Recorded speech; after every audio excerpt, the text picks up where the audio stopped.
Hello and welcome to another edition of Son of Kaiju Review. I'm Protomet, I'm Tank. and today we will be talking about Attack of the Giant Teacher. Which, not gonna lie, we're gonna be skimming over most of this movie because it's We don't care about the main plot. the main plot of the movie basically boils down to a bit of a parody of school drama, but it's not exactly a genre I'm particularly fond of, and I don't think it does a parody of it enough to justify actually paying attention, in my opinion. And so I kind of didn't. There's definitely an audience for it. We're just here for the giant teacher aspects of the movie, which is actually really late in the movie. Yeah.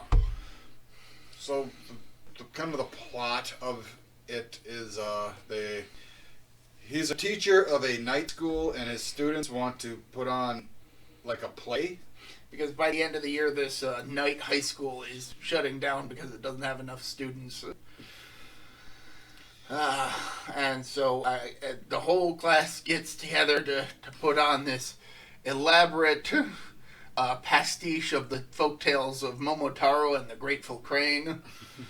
Two stories which have nothing to do with each other in it regularly. And all this is incited by a pair of students who claim to be from the coast of Mongolia, though later somebody brings up the fact that Mongolia doesn't even have a coast.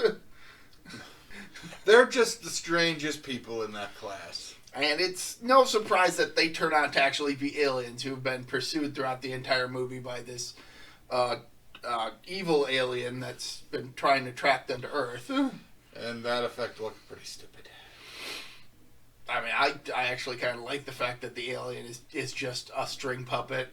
Yeah. It actually reminded me of a couple of the more memorable string puppet aliens that showed up in Ultra 7, so I can't really complain. I actually kind of like that, going with a non-humanoid aspect. Yeah. And he's got this like big gruff voice that I'm pretty confident has been used for like a number of tokusatsu monsters, or even like narrators or something. Yeah. I couldn't place it right away, but it's definitely a voice that I'm like, yeah, no, I recognize that, but I can't recall specifically from what. What and whom?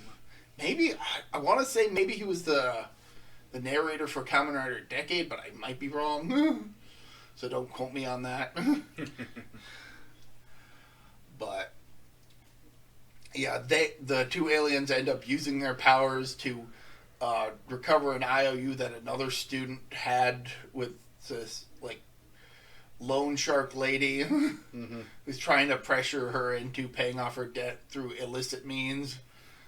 Then the teacher comes up, walks up, and punches him in the eye.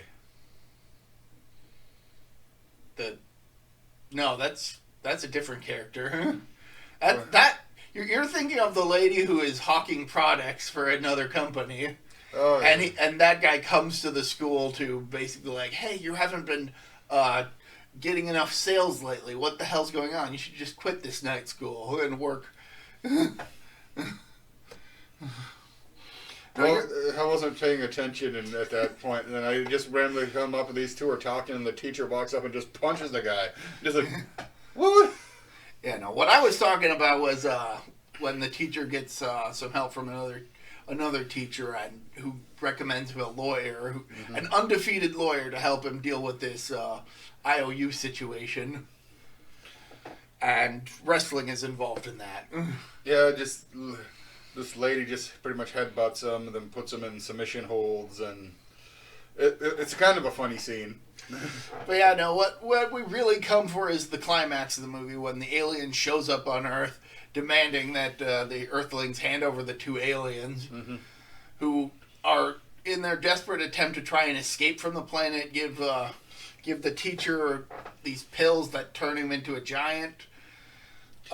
But only him, not his clothes. Yep, it just kind of rips, and then there's a billboard. No, it's not a billboard. It's like tarp for a building that's under construction that he ends up using as a skirt to fight against the alien spaceship. But before he grabs that, it's like a billboard. Or Well, it's just blocking our view of it. It's like, boom. But there's like one of the like female students are just looking up and then his pants fall on her. And by pants, I mean the Japanese use of the term. Underpants, his boxers. It's his bloomers. Man, Kamen Rider O's was such a good show. For those of you who know. But yeah, no, he fights the spaceship.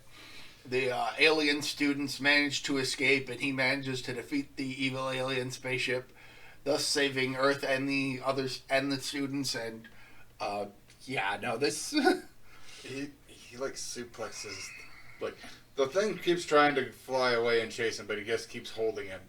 Yeah, this movie is an hour and 10 minutes, and really the highlight of the movie is the last 10 minutes, unfortunately. Mm-hmm.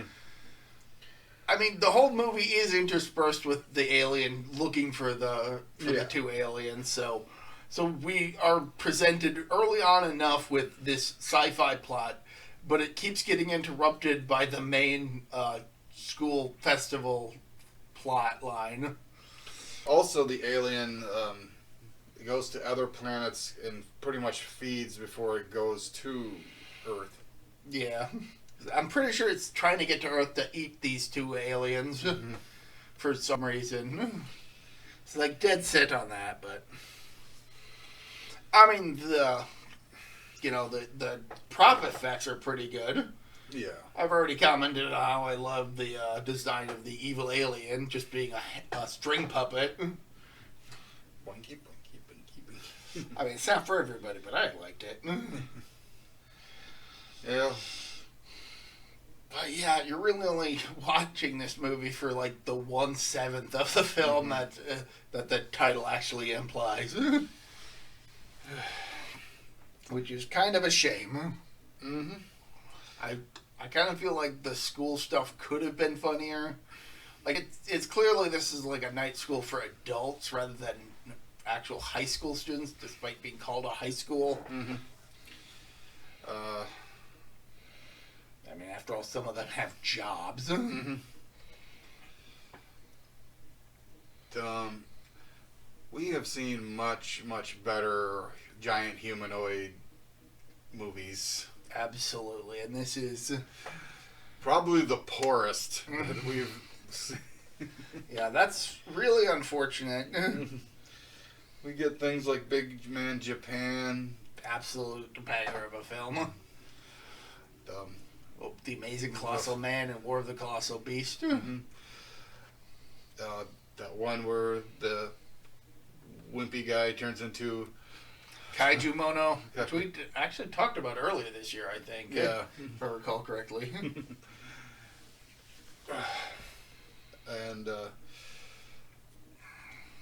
this movie's just boring. Yeah, that's the real unfortunate thing. You know what we need to watch? Hmm. That one where that Buddha statue comes alive. Yeah, that one is a strange one. Unfortunately, we will never see the original version of that movie because that's lost. But that's something we'll discuss when we talk about the remake / reimagining / sequel or whatever the heck it's supposed to be. That one is worth checking out. Yeah. Not this, but both were released here in the U.S. by SRS Cinema. So it's gonna be a real good movie.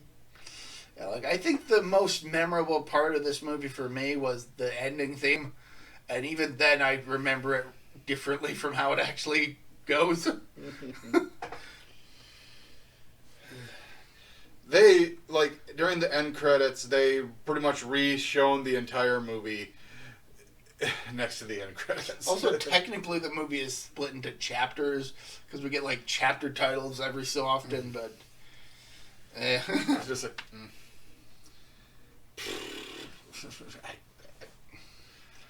I mean, at this point, we're just trying to say stuff to extend this past 10 minutes. Yes. And it's really not working out.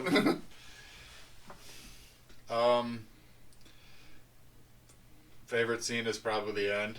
Yeah, absolutely. It's like the it's like the only good scene in the whole movie. Although I will admit the idea of them performing a play that's a pastiche of two completely unrelated folktales is interesting. It's just they put them together. I'm just not familiar enough with the folktales to really know just how how integrated they became. There. I guess we did manage to get over 10 minutes. We were pulling stuff out our butt to do it. I mean, I don't really have much else to say. Do you have anything else to say? If you want to watch it, go for it, but I don't recommend it. Yeah. Okay. Until next time, I'm Proto Man. I'm Tank. See ya. Bye.